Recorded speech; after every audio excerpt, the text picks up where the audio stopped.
محترم سامعین اور سامعات، سیرت ابراہیم علیہ السلام اور اس کے تقاضے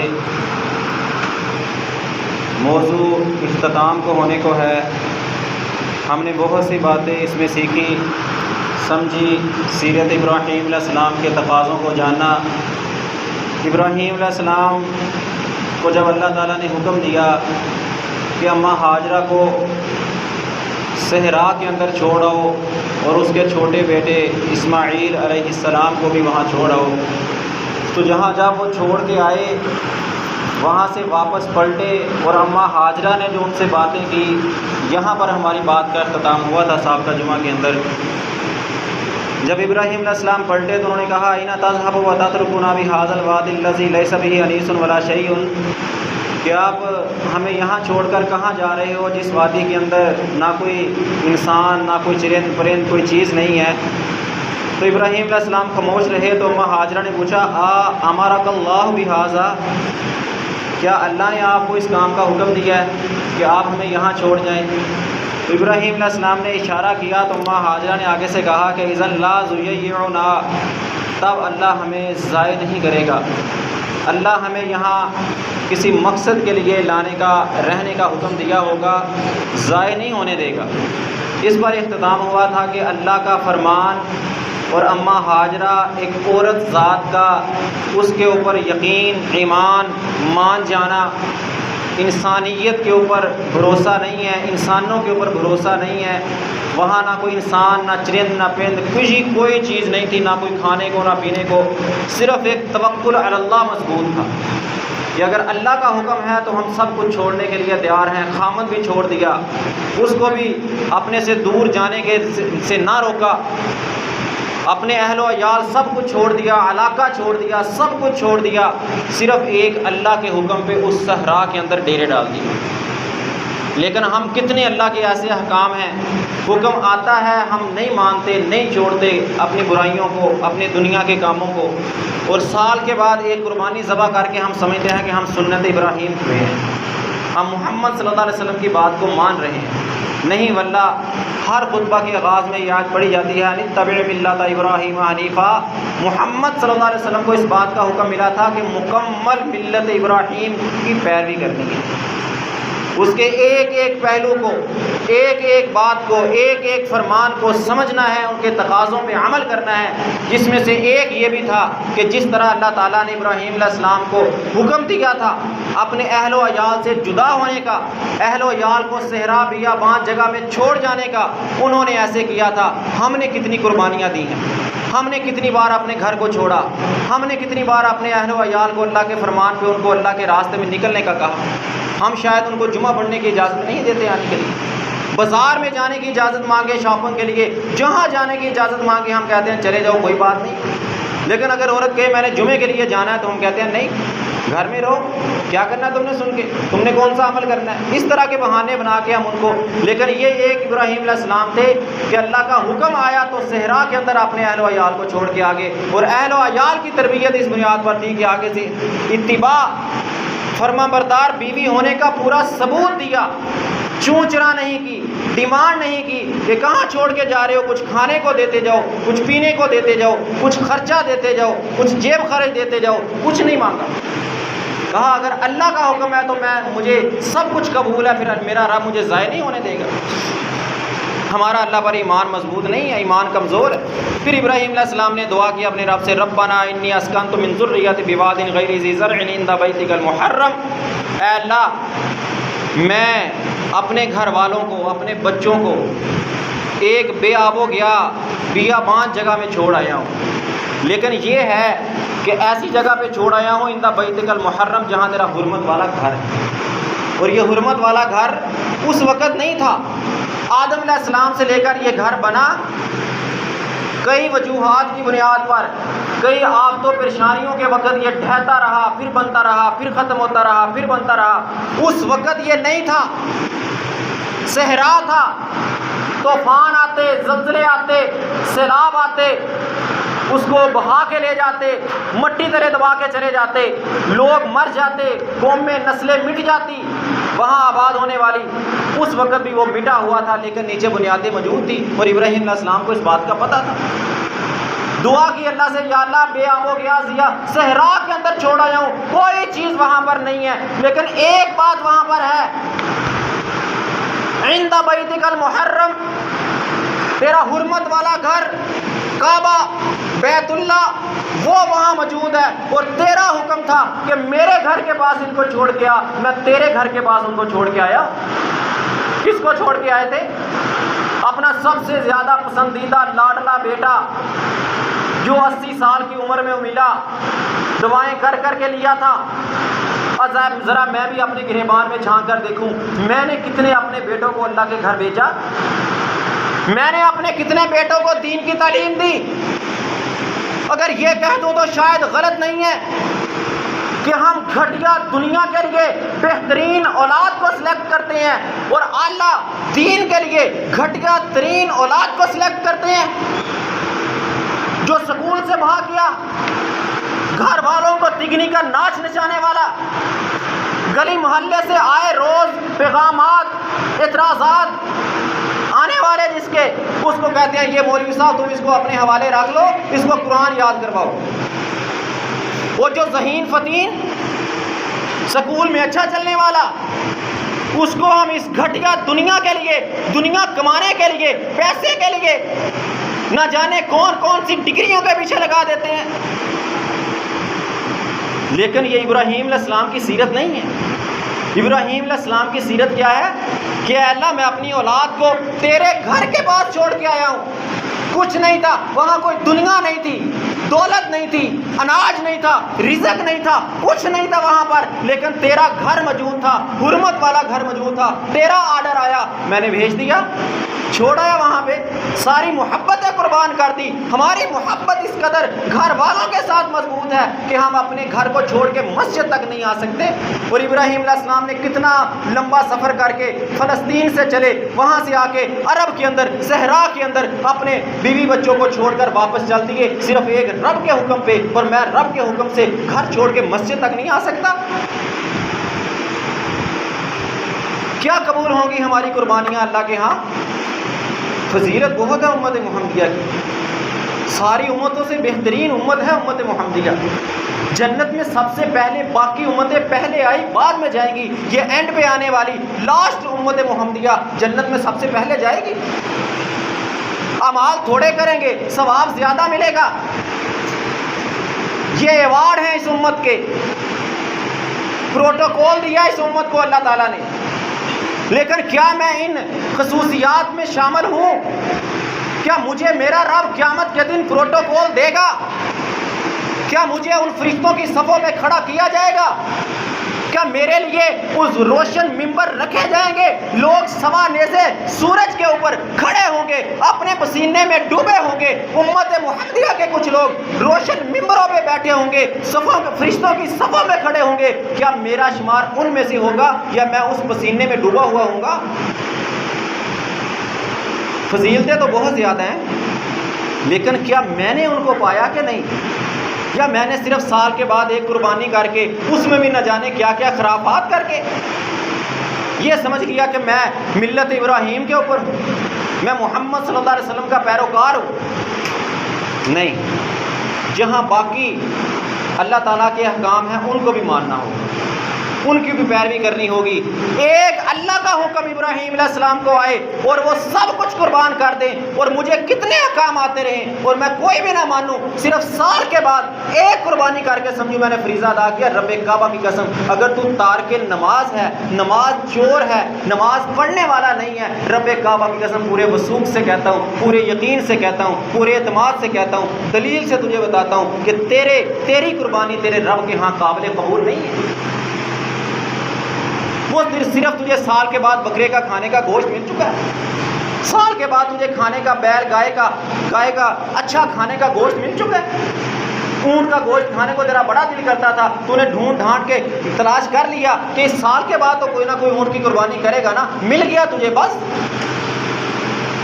ایک اللہ اللہ کے حکم پہ ابراہیم علیہ السلام نے کتنا سینکڑوں میل کا سفر کر کے اللہ کے گھر اپنے اہل و عیال کو چھوڑ دیا، اور میں روزانہ 5 بار پکارا جاؤں اور گھر چھوڑ کے نہ آ سکوں، دکان چھوڑ کے نہ آ سکوں، رب کعبہ کی قسم قربانی رب کے ہاں قبول نہیں ہوگی۔ ربنا انی اسکنت من ذریتی بواد غیر ذی زرع عند بیتک المحرم، اے اللہ اپنی اولاد کو، اپنے اہل و عیال کو ایسی جگہ چھوڑ کے جا رہا ہوں، کچھ بھی نہیں ہے یہاں پہ، صرف تیرا گھر موجود ہے۔ میں بھی گھر خریدتا ہوں، کالونی دیکھتا ہوں، ٹاؤن دیکھتا ہوں، سیوریج کا نظام دیکھتا ہوں، سیکورٹی دیکھتا ہوں، الیکٹریسٹی دیکھتا ہوں، گیس دیکھتا ہوں، کتنی سہولیات، سکول کہاں ہے، کالج کہاں ہے، ریلوے اسٹیشن کہاں ہے، ہوائی اڈہ کہاں ہے، لوکیشن کیا بنتی ہے، ساری چیزیں دیکھتا ہوں۔ رب کعبہ کی قسم افسوس سے مجھے یہ کہنا پڑتا ہے، میں یہ نہیں دیکھتا کہ میرے اس گھر سے، اس پلاٹ سے، اس مکان سے مسجد کتنی دور ہے۔ کوئی بات نہیں، اولاد بڑی ہوگی، لے لیں گے مسجد کے بعد، وہ نہیں، اگر آج تو نے اپنی اولاد کی فکر نہ کی، اگر آج اپنی اولاد کے لیے اللہ کے گھر کی طرف کتنا فاصلہ ہے، میری اولاد کتنی بار جائے گی، میں کتنی بار اللہ کے گھر میں جاتا ہوں، رب کعبہ کی قسم تو نے یہ نہ سوچا تو پھر بھول جا، تیری اولاد تیری مسجد کے ساتھ تعلق رکھے گی، اللہ ماشاء اللہ جس کو اللہ توفیق دے دے۔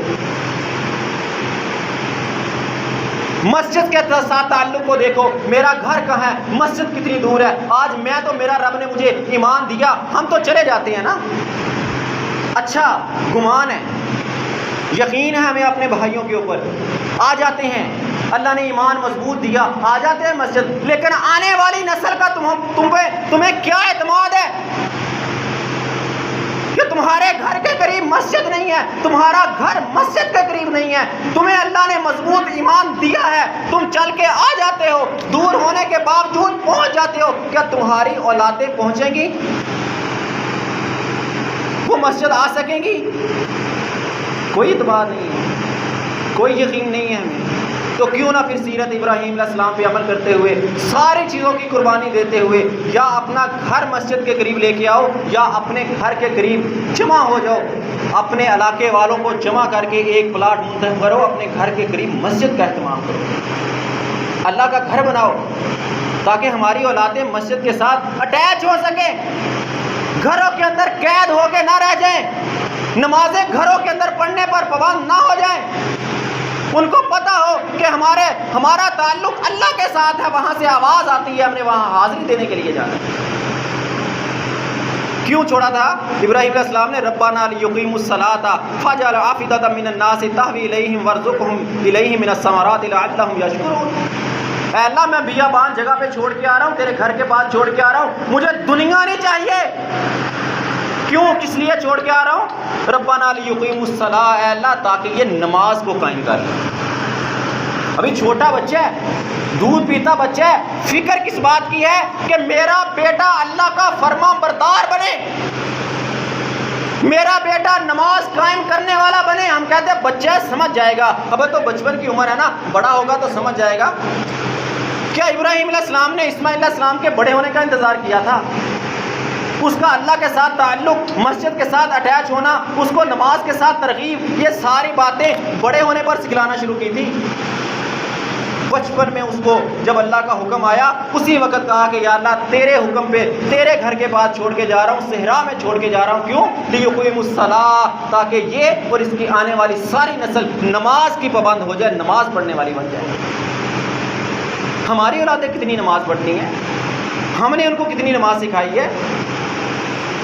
کیا ہم نے ان کو اس کی طرف ترغیب دی ہے؟ حکم ہے نبی محمد صلی اللہ علیہ وسلم کا، بچہ 7 سال کا ہو گیا اس کو نماز سکھلاؤ، 10 سال کا ہو گیا نہیں پڑھتا اس کو سزا دو، مار کے پڑھاؤ، پابندی کرو۔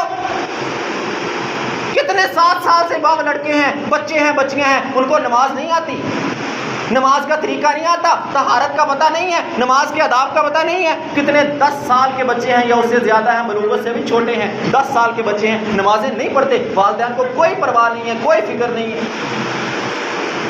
کتنے دیندار ایسے گھرانے جن کو میں جانتا ہوں، فجر سورج طلوع ہونے کے بعد پڑھی جاتی ہے، عشاء نیند میں گزر جاتی ہے، کوئی پرواہ نہیں ہے نمازوں کی۔ ظہر کے وقت ہمیں سورج کی گرمی برداشت نہیں ہوتی، ہم نہیں آ سکتے مسجد میں، جہنم کی آگ کیسے برداشت ہوگی؟ کروڑوں میل دور سورج کھڑا ہے، ہم کہتے ہیں اتنی گرمی، توبہ شدت، میں مسجد نہیں جا سکتا. وہ جب اس سورج کے اندر پھینک دیا جائے گا، یہ جہنم کی آگ ہم تک اللہ پہنچا رہا ہے. جب اس میں پھینک دیا جائے گا نماز نہ پڑھنے کی وجہ سے، کیا کہا رب نے قرآن میں 29ویں پارے میں اس بات کا اعلان کیا. پوچھیں گے وہ کیوں گئے جہنم میں؟ قالوا لم نکن من المصلین. یہ قرآن کا فیصلہ، میرا فتویٰ نہیں ہے، قرآن کا فیصلہ ہے. جنت سوال کریں گے جہنمیوں سے، او بھائی دنیا میں اکٹھے رہتے، اکٹھے کھاتے پیتے، اکٹھے چلتے پھرتے، اکٹھے سارا کچھ کرتے تھے، تم جہنم میں ہم جنت میں کیا ماج رہے؟ اس وقت جہنمی پکار کے کہیں گے لم نکن من المصلین، ہم نماز نہیں پڑھا کرتے تھے. کیا کرو گے وہاں پہ؟ اس لیے ابراہیم علیہ السلام نے وہاں اپنے بچوں کو چھوڑا لیقیموا الصلاۃ، تاکہ وہ نماز پڑھے. پھر کیا کیا؟ اللہ دعا کی کہ یا اللہ یہاں کوئی انسان نہیں ہے، چرند نہیں ہے، پرند نہیں ہے، لوگوں کے دلوں کو ان کی طرف مائل کر دے. کر دیا اللہ نے مائل. جرہم قبیلہ آ گیا. آگے چشمہ پھوٹ پڑا پانی کا. جب وہ سارا واقعہ آپ نے سنا، کئی بار سنا. اسماعیل علیہ السلام تڑپے، اماں ہاجرہ نے دوڑ لگائی، 7 چکر لگائے، آب زمزم چشمہ پھوٹ پڑا، پرندے آ گئے، جرہم قبیلہ آ گیا، آباد ہو گئے. تحویل مائل کر دیا اللہ نے، لوگوں کو اس طرف لگا دیا. تو دین کی طرف آ تو صحیح، اللہ لوگوں کو تیری طرف مائل کرے گا. تو کہتا ہے کہ میں دین سے دور ہو کے لوگوں کو اپنی طرف کر لوں، رب کعبہ کی قسم ایسے نہیں کر سکتا. ابراہیم علیہ السلام کی سیرت کو پڑھ کیا کہا کہ میں اپنے اہل و عیال کو یہاں چھوڑ کے جا رہا ہوں. ایک تو یہ نماز قائم کریں گے، اور رب تیری رضا کے لیے سارا کچھ کر رہا ہوں، اولاد کی اچھی تربیت کے لیے سارا کچھ کر رہا ہوں. اب لوگوں کے دل تو نے ان کی طرف مائل کرنے ہیں. کر دیے اللہ نے مائل. آج دیکھ لو مکہ کے اندر کون سی چیز ہے، دنیا کا ہر پھل مکہ میں ملتا ہے، دنیا کا ہر پھل. مکہ خوشک پہاڑ ہے، بے شمار ایسے پھل ہیں جو مکہ میں نہیں ہوتے. دنیا کے کتنے کتنے علاقوں کے کونوں کے پھل مکہ کے اندر لازمی پہنچتے ہیں، کیونکہ ابراہیم علیہ السلام نے دعا کی تھی یا اللہ ان کو امن بھی دینا، رزق بھی دینا. دیا اللہ نے، امن بھی دیا، رزق بھی دیا. چھوڑ کے چلے گئے ابراہیم علیہ السلام. بچہ تڑپا، جو کھجوریں تھی، پانی تھی، ختم ہو گیا. اماں ہاجرہ نے چکر لگائے، چشمہ پھوٹا ہے، پانی گلا. اللہ نے رہتی دنیا تک وہ سنت جاری کر دی اماں ہاجرہ کی. تیرا عمرہ مکمل نہیں ہوتا، تیرا حج مکمل نہیں ہوتا جب تک تو صفا مروہ کی سعی نہ کر لے، 7 چکر نہ لگا لے. کیوں پسند آئی اللہ کو؟ کہا تھا نا اماں ہاجرہ نے آمرک اللہ، کیا اللہ نے تمہیں حکم دیا ہے کہ تو یہاں ہمیں چھوڑ کے جائے؟ تب اللہ ہمیں کبھی ضائع نہیں کرے گا. اللہ کی بندی نے اپنے خاوند کی اطاعت کی تو اللہ نے رہتی دنیا تک اس اپنی بندی کی سنت کو جاری کر دیا. یہ ماؤں بہنوں کو پیغام ہے کہ اپنے خاوندوں کی اطاعت کرو، اللہ کی بات کو مانو. اللہ تمہیں کبھی دنیا میں ضائع، رسوا اور ذلیل نہیں ہونے دے گا. اماں ہاجرہ نے بات مانی اپنے خاوند کی، اماں ہاجرہ نے اللہ کی بات مانی تھی تو اللہ نے رہتی دنیا تک سائی وہ 7 چکر جو پانی کی تلاش میں، رزق کی تلاش میں، کسی انسان کی تلاش میں، صفا سے مروہ تک، مروہ سے صفا تک دوڑ کے چکر لگائے تھے. بچہ بلک رہا تھا، واپس آئے تھے. رب کعبہ کی قسم انسان نہیں تھے، چرند نہیں تھے، پرند نہیں تھے، کوئی تیسرا انسان وہاں پہ نہیں تھا، مخلوق نہیں تھی، لیکن اس اسماعیل کے پاؤں کے نیچے سے اللہ نے چشمہ جاری کر دیا تھا. اللہ تمہارے لیے بھی رزق کے چشمے جاری کر دے گا. آ کے تو دیکھو اللہ کے گھر میں، دل لگا کے تو دیکھو اللہ سے، لائن تو ملاؤ، کال تو ملاؤ، تعلق واسطہ تو جوڑو اپنے رب سے، جس طرح ابراہیم علیہ السلام نے جوڑا تھا، جس طرح اماں ہاجرہ نے جوڑا تھا. تم بھی تو جوڑ کے دیکھو، اللہ تمہارے لیے بھی رزق کے چشمے لگائے گا. مختلف اوقات میں ابراہیم علیہ السلام آتے رہے. سب سے پہلے ہاجرہ علیہ السلام کو چھوڑنے آئے. اولاد مکہ میں ہے، ابراہیم علیہ السلام فلسطین میں ہے. وہاں سے چلتے مکہ میں آتے. اللہ کا حکم تھا کہ تم نے وہاں رہنا ہے، ان کو یہاں رہنا ہے. اللہ کا حکم تھا نا، ہم نہیں چھوڑتے. کتنی قربانیاں ایسی ہمیں دین کی خاطر دینی پڑ جائے، ہم کہتے ہیں نہیں، گھر بار، بیوی بچے، مسائل، پیٹ پالنا، رزق. کیا اللہ نے اماں ہاجرہ کے رزق کا انتظام نہیں کیا تھا؟ کیا اللہ نے ان کو ضائع کر دیا تھا؟ کیا اپنے گھر والوں کو رزق میں کھلا رہا ہوں؟ رب کعبہ کی قسم میں نہیں کھلا رہا، میرا رب مجھے دیتا ہے اور میں اپنے گھر والوں کو کھلا رہا ہوں، لیکن میرے پاس تو ہمارے پاس کوئی استطاعت نہیں ہے ہم کہیں کہ میں یہ کر رہا ہوں، میں کما رہا ہوں، میں اتنا پیسہ لا رہا ہوں، میرا اتنا کاروبار، میری اتنی لین لار۔ رب کعبہ کی قسم نہیں ہے، اگر کسی انسان کے اختیار میں ہوتا تو اما ہاجرہ کو کون دیتا رہا رزق وہاں پہ؟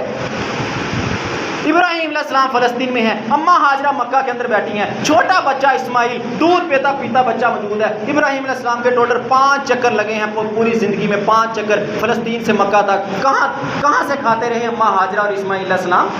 رزق اللہ دیتا ہے۔ اگر مجھے اللہ نے توفیق دی ہے، ہمیں اللہ نے توفیق دی ہے، ہم کما کے گھر والوں کو کھلا رہے ہیں تو ہمارا اس میں کوئی احسان نہیں ہے گھر والوں کے اوپر، وہ اللہ نے ہمیں توفیق دی ہے تو ہم کما کے گھر والوں کو کھلا رہے ہیں، اللہ ہم سے نیکی لے رہا ہے۔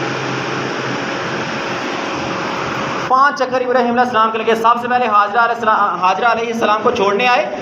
دوسرا قربانی کا خواب، ابھی وہ بھی بیان کرتا ہوں انشاءاللہ۔ قربانی کا خواب جب دکھایا گیا تو اس وقت آئے اسماعیل علیہ السلام کے سامنے سارا خواب بیان کیا۔ تیسرا چکر لگا جب پھر آئے ابراہیم علیہ السلام، کچھ وقت کے بعد اسماعیل علیہ السلام کی شادی ہو چکی تھی، گھر میں پہنچے اسماعیل علیہ السلام کے تو پوچھا اسماعیل کا ہے۔ ابراہیم علیہ السلام بہت ضعیف ہو چکے تھے تو بیوی اسماعیل علیہ السلام کی بیوی ان کو پہچاننا نہیں، کہا کہ وہ شکار پہ گئے ہیں۔ کہا گھر کا خرچہ، گھر کا نظام کیسا چل رہا ہے؟ کہتے کچھ نہیں، کھانے کو کچھ نہیں ملا، کبھی شکار ملے تو کھا لیں ورنہ بھوکے رہتے ہیں۔ نشکری کے الفاظ بولے اسماعیل علیہ السلام کی بیوی نے اپنے سسر ابراہیم علیہ السلام کے سامنے، پیغام دے گے، کتنے سالوں بعد آئے ہیں، بیٹے سے ملاقات نہیں ہوئی، گھر میں آئے، اسماعیل علیہ السلام شکار پہ تھے، بہو سے بات چیت ہوئی، واپس چلے گئے۔ اللہ کا حکم تھا نا، ہم اپنی اولادوں کی خاطر گھر سے نہیں نکلتے، اپنی اولادوں کی خاطر اپنا مال اللہ کے رستے میں نہیں دیتے۔ ابراہیم علیہ السلام کو دیکھ لو، سالوں بعد آئے بیٹے کو ملنے، بیٹا گھر میں موجود نہیں تھا، پیغام دیا، رکا دیا اور واپس چلے گئے۔ کتنی قربانیاں دی، صرف ایک چھترا سوا نہیں کیا، کتنی قربانیاں دی ابراہیم علیہ السلام نے۔ کہا بیٹا آئے، اسماعیل آئے تو اس کو کہنا اپنے دروازے کی چوکھٹ تبدیل کر لے، راز میں بتا گے۔ واپس آئے اسماعیل علیہ السلام، باپ کے آثار گھر میں تھے، پوچھا کوئی آیا تھا؟ ہاں بابا آئے تھے، کوئی انسان آیا تھا۔ بابا کی محبت اسماعیل علیہ السلام نے پہچان لی، پوچھا کو پیغام دے گئے؟ ہاں پیغام تو دے گئے تھے، کیا تھا پیغام؟ کہا اس طرح بات چیت ہوئی، سوال و جواب پوچھے تو کہنے لگے اپنے دروازے کی چوکھٹ چینج کر لینا۔ کہا پھر جا، اس گھر کی چوکھٹ، اس گھر کے دروازے کی تو ہی تھی، تو نے نشکری کے الفاظ بولے ہیں، میرے بابا کا حکم ہے، ابراہیم علیہ السلام کا حکم ہے، تجھے میری طرف سے طلاق ہے، میرے بابا نے کہہ دیا، اس نشکری کی وجہ سے تو نے اس گھر کے اندر کی۔ کتنی مائیں اور بہنیں ایسی ہیں اللہ نے ان کو 3 ٹائم کا رزق دیا ہے، 7 8 جوڑے لباس کے دیے ہیں، ہر وقت کھانے کو ملتا ہے، سیلری ملتی ہے، جیب خرچ ملتا ہے، شاپنگ کے لیے پیسے ملتے ہیں۔ رب کعبہ قسم ہماری ماؤں بہنوں کی زبانوں سے نشکری نہیں جاتی۔ اگر یوں کہہ دوں تو شاید غلط نہیں ہوگا، ہم مردوں کی زبانوں سے نشکری نہیں جاتی۔ کچھ نہیں دیا رب نے، بھوکے مر رہے ہیں، گھر میں 7 سال کی گندم پڑی ہوتی ہے، اس کے باوجود ہم نشکری کے الفاظ اللہ کے سامنے گلے اور شکوے کرتے ہیں، اور سال کے بعد ایک جانور ذبح کر کے سمجھتے ہیں ہم ملت ابراہیم کے ہیں۔ رب کعبہ کی قسم نہیں، اگر آج ابراہیم علیہ السلام آ جائیں، ممکن نہیں ہے، اگر آ جائیں آج ابراہیم علیہ السلام آ جائیں، نہ جانے کتنے گھروں کی بہوؤں کو طلاق کا حکم جاری کر دیں، نہ جانے کتنے مردوں کو کیا کیا حکم سنا جائے اس نشکری کی وجہ سے جو آج ہماری زبانوں پہ چل رہی ہیں۔ اگر اس وقت اسماعیل علیہ السلام کو کی بیوی کو صرف اس وجہ سے کہہ دیا تھا اس کو طلاق دے دے، اس کی زبان پہ نشکری ہے، جس گھر کی عورت کی زبان پہ نشکری ہو اس گھر سے رب برکت کو اٹھا لیتا ہے، پھر وہاں لڑائی جھگڑے فسادات صرف رہ جاتے ہیں۔ یہ تیسرا چکر تھا۔ پھر ایک دفعہ آئے واپس ابراہیم علیہ السلام، اسماعیل علیہ السلام نے اس بیوی کو طلاق دے دی، ایک اور عورت کے ساتھ پھر شادی کی، پھر کچھ وقت گزرا، ابراہیم علیہ السلام پھر آئے، پھر گھر میں آئے، اسماعیل علیہ السلام پھر گھر نہیں ملے، پھر گھر نہیں ملے۔ تیسرا چکر تھا، چوتھا چکر ہے، اسماعیل علیہ السلام نہیں مل رہے، وہ جو بچپن میں قربانی کا واقعہ جو بھی میں بیان کروں گا، اس وقت کی ملاقات ہوئی ہے، بچپن کی ملاقات ہے، جوان ہو چکے ہیں، شادی پہ باپ نہیں آیا، پہلی شادی پہ باپ نہیں ہے، دوسری شادی پہ باپ نہیں ہے۔ ہمارے کتنے رشتہ دار صرف اس وجہ سے ناراض ہیں کہ ہمیں شادی پہ نہیں بلایا گیا، ہمیں ولیمے پہ نہیں بلایا گیا، تم نے فلاں جگہ رشتہ طے کیا تھا، ہمیں ساتھ نہیں لیا، ہمیں بتا کر نہیں گئے، ہم سے مشورہ نہیں کیا۔ او بھائیو، یہ شیطان کے وسوسے ہیں۔ ابراہیم علیہ السلام کی سیرت کو پڑھ، بیٹے کی شادی ہوئی، پہلی ہوئی شامل نہیں ہوئے، دوسری ہوئی شامل نہیں ہوئے، اور ہماری ناراضگیاں ختم نہیں ہوتی، غصے گلے ختم نہیں ہوتے، صرف ان چھوٹی چھوٹی باتوں پہ۔ چوتھی بار آئے، پھر بیٹا گھر نہیں تھا، پوچھا اسماعیل کہاں ہے؟ کہا وہ شکار پہ گئے۔ گھر کا نظام کیسا چل رہا ہے؟ بہت اچھا نظام ہے، اللہ تعالیٰ کھانے کو گوشت دیتا ہے، شکار کا گوشت کھاتے ہیں، اور اس آب زمزم کنویں کا ٹھنڈا میٹھا پانی پیتے ہیں، اللہ کا بہت شکر ہے۔ کہا اسماعیل آئے تو اس کو پیغام دینا کہ اپنے گھر کی چوکھٹ کو برقرار رکھے۔ وہی پیغام دیا، لیکن پہلے کچھ اور تھا، لفظ تھوڑے سے بدل کے۔ اسماعیل واپس آئے، پھر بابا کی محبت کو پہچان لیا، پوچھا لگتا ہے کوئی آیا تھا؟ کہا ہاں، ایک بزرگ آئے تھے، اس طرح کے بزرگ تھے۔ کہا وہی تو میرے باپ تھے، کیا پیغام دے گے؟ کہا سوال کیا ہوئے؟ بتایا یہ سوال ہوئے، میں نے یہ کہا، اور کیا پیغام دے گے؟ کہا انہوں نے کہا تھا اپنے گھر کی چوکھٹ کو برقرار رکھنا۔ کہا پھر وہ چوکھٹ تو ہی ہے، تو نے اللہ کی شکر کیا، اللہ کی شکر گزاری کی تھی، اور انہوں نے کہا کہ اپنی بیوی کو اپنے گھر میں رکھنا، اس کو گھر سے جانے مت دینا۔ یہ ہے اللہ کا شکر کرنے کا فائدہ۔ اور دوسرا، پہلی بیوی نہ شکری، اس کا نقصان کیا ہوا؟ ایک پیغمبر کی زوجیت سے رخصت ہونا پڑا۔ کس بات پہ شکر گزاری کی تھی؟ شکار کا گوشت مل جائے تو کھاتے ہیں، اللہ دے رہا ہے، اور اس کنویں کا ٹھنڈا میٹھا پانی پیتی ہیں، کنویں کا پانی پیتی ہے، اللہ کی شکر گزاری کی۔ کیا ہمیں یہ چیزیں نہیں مل رہی؟ کتنا کچھ اللہ نے ہمیں کھانے کو دیا ہے، کتنی کتنی نعمتیں اللہ نے ہمیں دی ہیں، لیکن ہماری زبان پہ شکر کیوں نہیں آتا؟ کیوں اللہ تعالیٰ ہمارے ملک ایسے ہلاک کیے ہوئے ہیں؟ کیونکہ ہمارے اعمال ایسے ہیں۔ ہم کہتے ہیں بڑی گرمی برس رہی ہے، بہت شدت کی گرمی ہے، ٹمپریچر بہت زیادہ ہے۔ او بھلا بھائیو، شکر کرو اللہ کا، پھر بھی شکر کرو کہ صرف گرمی برس رہی ہے، ورنہ ہمارے اعمال آگ برسانے والے ہیں۔ چند دن پہلے آپ نے خود دیکھ لیا، پاؤ ڈیڑھ پاؤ کے اولے آسمان سے برسے، بس صرف پتھر برسنے کی دیر رہ گئی تھی۔ اتنے بڑے اولے کبھی نہ برسے، نہ کبھی کسی نے دیکھے۔ کیوں برس رہے ہیں؟ کیونکہ ہمارے اعمال ایسے نہیں ہیں کہ اللہ آسمان سے صرف ہمارے فائدے کی بارشیں نازل کرے۔ کیوں اتنی مئی کے اینڈ پہ اتنی سردی تھی، لوگ خود کہتے ہیں کہ ہم اندر سویا کرتے تھے، ابھی باہر نکلنے کا موسم نہیں آیا، آئے روز بارشیں اولے برف پڑ رہی۔ اچانک جون میں اتنی شدت کی گرمی، آخر کیوں؟ ایسا کیوں نہ آئی؟ شدت کیوں پکڑ لی؟ کیونکہ ہمارے اعمال آگ برسانے والے ہیں۔ اللہ کہتا ہے سمجھ جا، شدت کی گرمی تجھے جھنجھوڑ رہی ہے، یہ اللہ کا لشکر ہے، تجھے پیغام دے رہا ہے، سمجھا رہا ہے۔ اگر نہ سمجھا تو جو رب آسمان سے ڈیڑھ پاؤ آدھا کلو کے اولے برسا سکتا ہے، وہ رب آسمان سے پتھر بھی برسا سکتا ہے، وہ رب آسمان سے آگ بھی برسا سکتا ہے۔ 5ویں بار آئے، نہیں ملے اسماعیل علیہ السلام تھے۔ 4تھی بار آئے، بیٹا پھر ملاقات نہ ہوئی، بیٹے کی جدائی ابھی برقرار ہے۔ 5ویں بار آئے ابراہیم علیہ السلام، اس وقت دیکھا ابراہیم علیہ السلام اپنے گھر کے پاس بیٹھے تیر بنا رہے تھے شکار پہ جانے کے لیے۔ ابراہیم علیہ السلام آئے، بیٹے سے ملاقات ہوئی، ملاقات کے بعد کہا بیٹا اللہ نے حکم دیا اپنا گھر بنانے کا، یہاں بیت اللہ کو تعمیر کرنا ہے، بنیادیں موجود ہیں، ان بنیادوں کے اوپر بیت اللہ کا گھر بنایا گیا۔ واللہ یہاں باتیں بہت ہیں کرنے والی، لیکن وقت نہیں، موضوع بھی کمپلیٹ کرنا ہے، جمعے کا ٹائم بھی بہت کم ہوتا ہے، لیکن اس جگہ پہ اتنے تقاضے ہیں ابراہیم علیہ السلام کی سیرت کے، بے شمار تقاضے۔ کیا وہاں تعلق تھا باپ بیٹے کا، کس طرح اللہ کے حکم سے بیت اللہ کو تعمیر کیا گیا، بیت اللہ بن گیا، اللہ کے گھر کی عبادت شروع ہو گئی۔ وہ واقعہ جو دوسری مرتبہ پیش آیا، ابراہیم علیہ السلام کو اللہ نے خواب میں دکھایا کہ اپنے بیٹے کو قربان کرنا ہے۔ فلما بلغ معه السعي قال یا بنی انی اری فی المنام انی اذبحک فانظر ماذا تری۔ پہلی دفعہ چھوڑ کے چلے گئے، واپس جا چکے ہیں، فلسطین میں ہیں، وہاں خواب آیا کہ بیٹے کو ذبح کر دو۔ کون سا بیٹا؟ جو سینکڑوں میل دور صحرا میں چھوڑ کے آئے تھے، جس کی زندگی موت کی خبر نہیں ہے، اس کی ماں کی کیفیت کیا ہے، بیٹے کی کیفیت کیا ہے، کوئی خبر نہیں ہے، کس عمر کو پہنچ چکا ہے کوئی پتہ نہیں ہے، صحت کیسی ہے کوئی پتہ نہیں ہے، خواب میں دکھلا دیا کہ بیٹے کو ذبح کر دو۔ کتنی ازمائشیں ہیں، کتنی پریشانیاں ہیں ہمارے اوپر، چھوٹی سی پریشانی آئے، چھوٹی سی ازمائش آئے، ہمارا ایمان بک جاتا ہے، ہم بینک سے سود لینے کے اوپر آ جاتے ہیں، لون لینے کے اوپر آ جاتے ہیں، لون پہ سود پہ قرض لینے کے اوپر آ جاتے ہیں۔ گھر کے حالات بھی تو چلانے ہیں نا۔ اسماعیل علیہ السلام کی والدہ اور ان کے حالات کون چلا رہا تھا؟ ابراہیم علیہ السلام کے گھر کے حالات کون چلا رہا تھا؟ ہمارا اللہ سے تعلق نہیں ہے، یقین اور اعتماد نہیں ہے۔ جن کا تھا ان کے گھر بھی چلتے رہے، ان کے یقین بھی مضبوط ہوتے رہے۔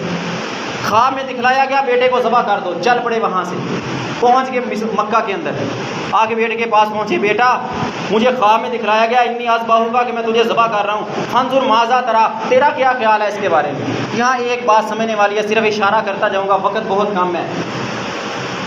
باپ کو چاہیے، والدین کو چاہیے، بڑوں کو چاہیے، اساتذہ کو چاہیے کہ جب اپنے چھوٹوں پہ، اپنی اولادوں پہ، اپنے شاگردوں پہ کوئی حکم نافذ کرنا ہو، کوئی بات سنانی ہو، تو اس سے پہلے ان سے مشاورت کریں، اپنا فیصلہ نافذ نہ کریں۔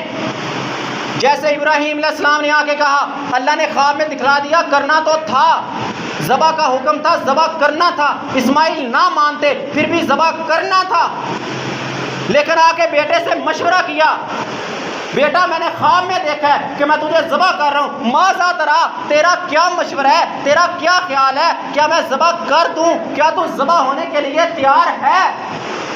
اپنی سوچ بتا۔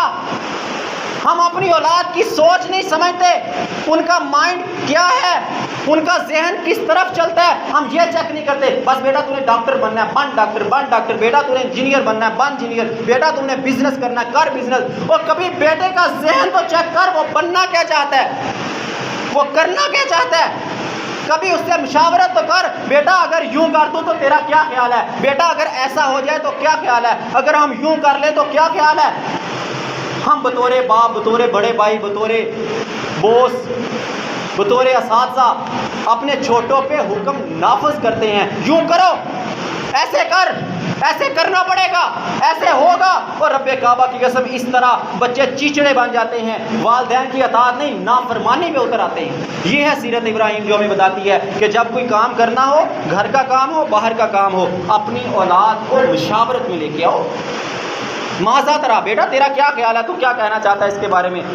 یا ابت افعل ما تؤمر ستجدنی ان شاء اللہ من الصابرین۔ بیٹا دیکھ لو کتنا فرما بردار تھا، کس نے تربیت کی تھی؟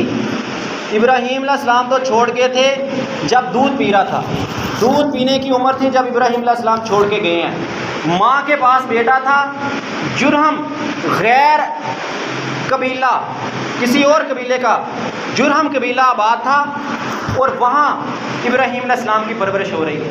کون کر رہی ہے؟ ماں پرورش کر رہی ہے۔ یہ ماں کے لیے پیغام ہے، باپ کی غیر موجودگی میں اماں ہاجرہ نے اپنے بیٹے اسماعیل کی پرورش کر کے پوری دنیا کی، پوری انسانیت کی ماں کو پیغام دیا ہے کہ بیٹے کی تربیت کرنا، بچوں کی تربیت کرنا یہ ماں کی ذمہ داری ہے۔ اس ابراہیم علیہ السلام کے غیر موجودگی میں اماں ہاجرہ نے اسماعیل کی وہ تربیت کی تھی کہ جب باپ کو پہلی بار دیکھا، بچپن کی عمر میں تو نہیں نہ دیکھا، دیکھا تھا تو پہچان نہیں تھی، پہلی بار دیکھا، مما سے پوچھا ہوگا مما یہ کون ہے؟ یہ آپ کے باپ ہیں، ابراہیم علیہ السلام ہیں۔ بابا کیسے ہو؟ سوال و جواب بھی ہوئے ہوں گے۔ باپ نے آگے سے حکم سنا دیا، بیٹا میں نے تو خواب میں دیکھا تجھے ذبح کروں۔ ماں کی تربیت کیا کمال کی تربیت تھی۔ بیٹے نے یہ نہیں کہا کہ میں نے تو پہلی بار دیکھا، نہ جانے تم باپ ہو بھی کہ نہیں، نہ جانے تم کون ہو، کوئی الفاظ نہیں بولے۔ ماں کی تربیت اس کمال کی تھی، کہا بابا جو تمہیں حکم ملا ہے تم کر گزرو۔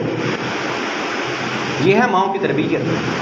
اکیلے نہیں تھے، جرہم قبیلہ آ چکا تھا، آباد ہو چکا تھا، غیر بھی موجود تھے، معاشرہ بھی تھا، سوسائٹی بھی تھا، کلچر بھی تھا، باہر کے لوگ بھی تھے، اثر انداز بھی ہوئے تھے، کلچر بھی تبدیل تھا، سب کچھ تھا۔ آج اولادیں باہر محلوں میں، گلی میں، سکول میں، کالج میں، یونیورسٹی میں، معاشرے میں برباد کیوں ہو رہی ہیں؟ بربادی کے اسباب تو مکہ میں بھی تھے، جرہم قبیلہ موجود تھا۔ اسماعیل کیوں نہ برباد ہوئے؟ اسماعیل کی تربیت خراب کیوں نہ ہو سکی؟ کیونکہ ماں کی گرفت مضبوط تھی، ماں کی تربیت مضبوط تھی۔ ادھر ادھر کی چھوڑ، مجھے یہ بتا قافلہ کیوں لوٹا؟ مجھے رہزنوں سے غرض نہیں، تیری رہبری کا سوال ہے۔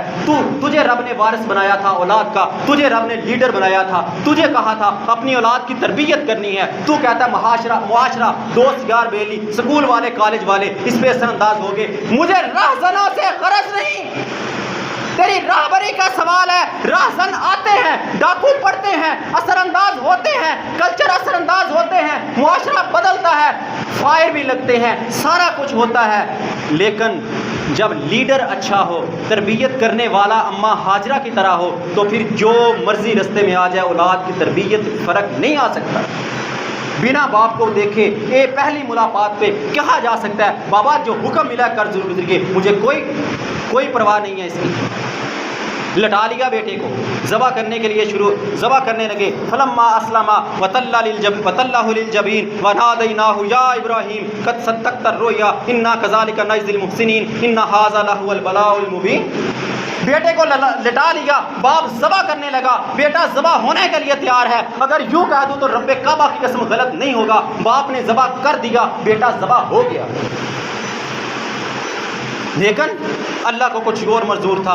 اللہ نے کہا ہم نے وہاں وَفَدَيْنَاهُ بِذِبْحٍ عَظِيمٍ وَتَرَكْنَا عَلَيْهِ فِي الْآخِرِينَ سَلَامٌ عَلَىٰ إِبْرَاهِيمَ كَذَلِكَ نَجْزِي الْمُحْسِنِينَ۔ ہم نے وہاں ایک ذبیحہ بھیج دیا، مینڈا بھیج دیا۔ ابراہیم نے بیٹے کے گلے پہ چھری چلائی، اللہ نے وہاں ذبیحہ لٹا دیا، مینڈا لٹا دیا، چھری مینڈے کے گلے پہ چل گئی۔ ابراہیم کی نیت میں تھا میں بیٹا ذبح کر چکا، بیٹے کی نیت میں تھا میں ذبح ہو چکا۔ جب آنکھیں کھولی تو دیکھا مینڈا ذبح ہوا پڑا تھا، بیٹا پاس کھڑا تھا۔ یہ ہوتی ہیں اللہ کی آزمائش۔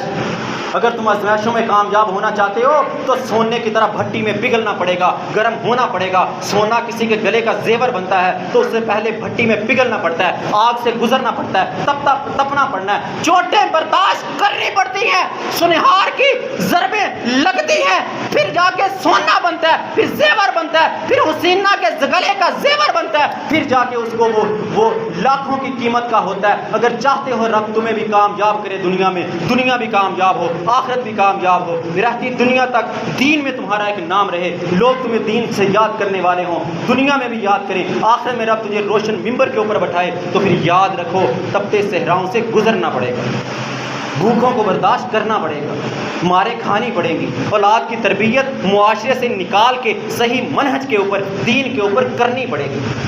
بہانے نہیں چلیں گے، عذر نہیں چلیں گے کہ فلاں نے ایسے کر دیا، فلاں نے ایسے کر دیا۔ لوگ کریں گے، وار کریں گے، جادو آئیں گے، حاسدین آئیں گے، دشمن آئیں گے، رکاوٹیں ڈالنے والے آئیں گے، سارا کچھ آئے گا۔ راہزنوں سے غرض نہیں، تیری راہبری کا سوال ہے۔ راہبر تو ہے، باپ تو ہے، ماں تو ہے، تجھے رب نے اختیار دیا تھا، سوال تجھ سے کیا تھا، تو نے اللہ سے مانگی تھی اولاد، رب نے دی تھی، اس اولاد کو کیسی تربیت کی، یہ تو پوچھا جائے گا، عذر قبول نہیں ہوں گے۔ اللہ نے کہا ہم نے یہ سنت رہتی دنیا تک جاری کر دی، حکم دے دیا۔ نبی صلی اللہ علیہ وسلم نے کہا کل ان صلاتی و نسکی و محیای و مماتی للہ رب العالمین، میری نماز، قربانی، زندہ رہنا، مرنا سب اللہ رب العالمین کے لیے ہے۔ انا اعطیناک الکوثر فصل لربک وانحر، ہم نے تجھے کوثر عطا کی، اللہ کے لیے نماز پڑھ، اللہ کے لیے قربانی کر۔ کتنی ایسی بے شمار دلیلیں ہیں جہاں سے قربانی ثابت ہوتی ہے۔ ولکل امۃ جعلنا منسکا لیذکروا اسم اللہ علیہ علی ما رزقہم من بہیمۃ الانعام، ہم نے ہر امت کے لیے قربانی بنائی، ہر امت کے لیے قربانی بنائی ہے، جو اللہ نے ان کو چپائے دیے ہیں ان میں سے کہا قربانی کرو۔ یہ ساری فرضیت کی دلیلیں ہیں۔ ابن ماجہ کی حدیث ہے، فرمایا 3123 من کان لہ ساعۃ فلم یضحی فلا یقربن مصلانا، جس کو اللہ نے استطاعت دی قربانی کرنے کی اور اس نے قربانی نہ کی، رب کعبہ کی قسم، محمد عربی کے نبوت والی زبان کے نکلے ہوئے لفظ سن لو، کہا وہ ہماری عیدگاہ کے قریب ہرگز نہ آئے۔ ہم کہتے ہیں مہنگائی بہت ہے، قربانی نہیں کر سکتا؟ مہنگائی بہت ہے، جیب میں 40,000 والا موبائل ہے، مہنگائی بہت ہے، سال کے گندم گھر میں پڑی ہوئی ہے، مہنگائی بہت ہے، 3 ٹائم کا کھانا چل رہا ہے، مہنگائی بہت ہے، گھر میں فریج بھی ہے، مہنگائی بہت ہے، 10-15 ہزار بجلی واپڈا کا بل مہینے بعد ادا کیا جا رہا ہے، مہنگائی بہت ہے، گھر میں فروٹ بھی آ رہا ہے، مہنگائی بہت ہے، مہمانوں کی ضیافت بھی ہو رہی ہے، مہنگائی بہت ہے، ہر خرچہ، ہر کام، دنیا کا ہر اصول چل رہا ہے، مہنگائی آڑ بنتی ہے تو آگے قربانی بھی آڑ بنتی ہے۔ کیوں نہ سارا سال اگر تیرے ذہن میں تھا کہ میں نے اس سنت پہ عمل کرنا ہے، کیوں نہ تو نے سارا سال کچھ نہ کچھ جمع کیا؟ کیوں نہ تو نے سارا سال کچھ نہ کچھ نکالا؟ اگر تیری نیت ہوتی تو نکال لیتا۔ ہاں، جس کے پاس استطاعت نہیں ہے، جو مسکین ہے، فقیر ہے، جس کو اللہ نے صرف اتنا دیا، صرف اس کا روز خرچہ چلتا ہے، اس کے پاس کچھ نہیں ہے، اس کے اوپر فرض نہیں ہے قربانی نہ کرے۔ لیکن جس کو رب نے استطاعت دی، اس کے پاس استطاعت ہے اور اس نے قربانی نہ کی، نبی محمد صلی اللہ علیہ وسلم کے الفاظ ہیں کہ وہ ہماری عیدگاہ کے قریب تک نہ آئے۔ فرمایا صحیح مسلم کی حدیث 1963، لا تذبحوا الا مسنہ، نہ تم ذبح کرو مگر صرف مسنہ، 2 داندہ جانور ذبح کرتا ہے، 2 داندہ جس کے سامنے والے 2 دانت گر چکے ہوں، 2 دانت گر چکے ہوں، گرائے نہ ہوں، اس کو پتھر مار کے توڑے نہ ہوں، خود بخود جس کے 2 دانت گر چکے ہوں، پھوٹ آئے ہوں، اگ آئے ہوں یا بھی نہ اگے ہوں، اگنا شروع ہو چکے ہوں، وہ 2 دانتا ہوتا ہے، بس گر چکے ہوں وہ 2 دانتا شمار ہوتا ہے۔ قربانی کے لیے 2 دانتے کی شرط ہے۔ ہاں، اگر مشکل آن پڑے تو صرف بھیڑ کا 1 سال کا بچہ جو 1 سال کی عمر مکمل کر چکا ہو اس کو ذبح کرنے کی اجازت دی ہے، وہ بھی ایسی صورت میں جب مشکل ہے، نہیں مل رہا۔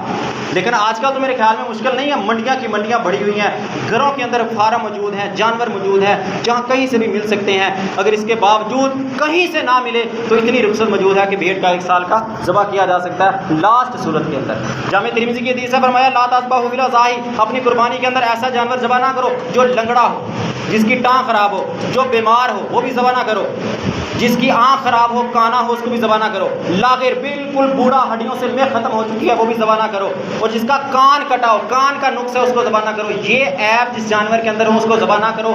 خصی جانور ذبح ہو سکتا ہے، وہ عیب نہیں ہے۔ ایک تیسری مخلوق کا جانور پایا جاتا ہے جو نہ بکرا ہوتا ہے نہ بکری ہوتی ہے، جس کو معاشرے میں مختلف نام دیے جاتے ہیں، جس کو اردو میں مخنث کہتے ہیں، مخنث جانور ذبح کیا جا سکتا ہے، یہ عیب نہیں ہے۔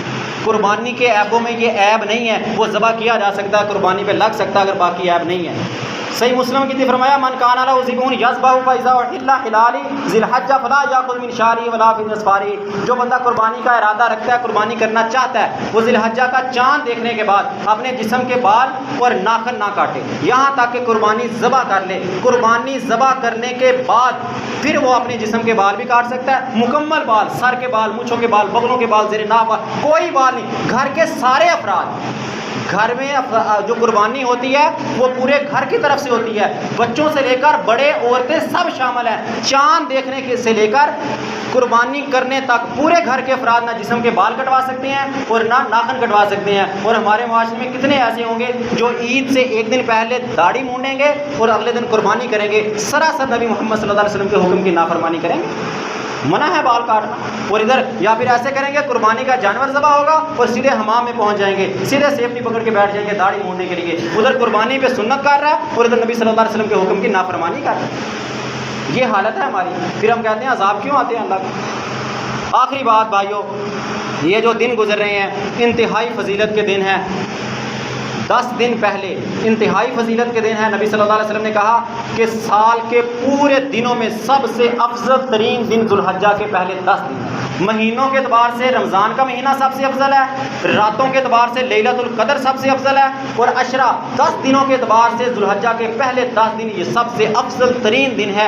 ان میں کیے ہوئے اعمال باقی سال کے دنوں میں سب سے زیادہ اہمیت رکھتے ہیں، ثواب سب سے زیادہ ملتا ہے۔ ہمیں بھی چاہیے کہ ان 10 دنوں میں زیادہ سے زیادہ اعمال کریں۔ آخری بات، سب سے ضروری، قربانی 10 ذو الحجہ کو کریں۔ کیوں؟ کیونکہ 10 ذو الحجہ ان 10 دنوں میں شامل ہے، عید کا پہلا دن۔ ہم کہتے ہیں 2 قربانی ہیں، ایک اس دن کر لو، ایک اگلے دن کر لیں گے۔ ہاں، اگر مجبوری ہے، قربانی نہیں ملی تو پھر آپ دوسرا دن، تیسرا دن، چوتھے دن تک رخصت ہے، 13 ذو الحجہ تک قربانی کر سکتے ہو، 13 ذو الحجہ کا سورج غروب ہونے سے پہلے تک۔ لیکن اگر قربانی میسر ہے تو جیسے میں نے کہا کہ 10 دنوں کا عمل پورا سال عمل کرو تو اس کے برابر ثواب نہیں ملے گا، تو 10 ذو الحجہ کا دن سب سے زیادہ فضیلت والا دن ہے۔ اپنی قربانی 10 ذو الحجہ کو ذبح کرو۔ اللہ تعالیٰ عمل کی توفیق عطا فرمائے۔ وما علیہ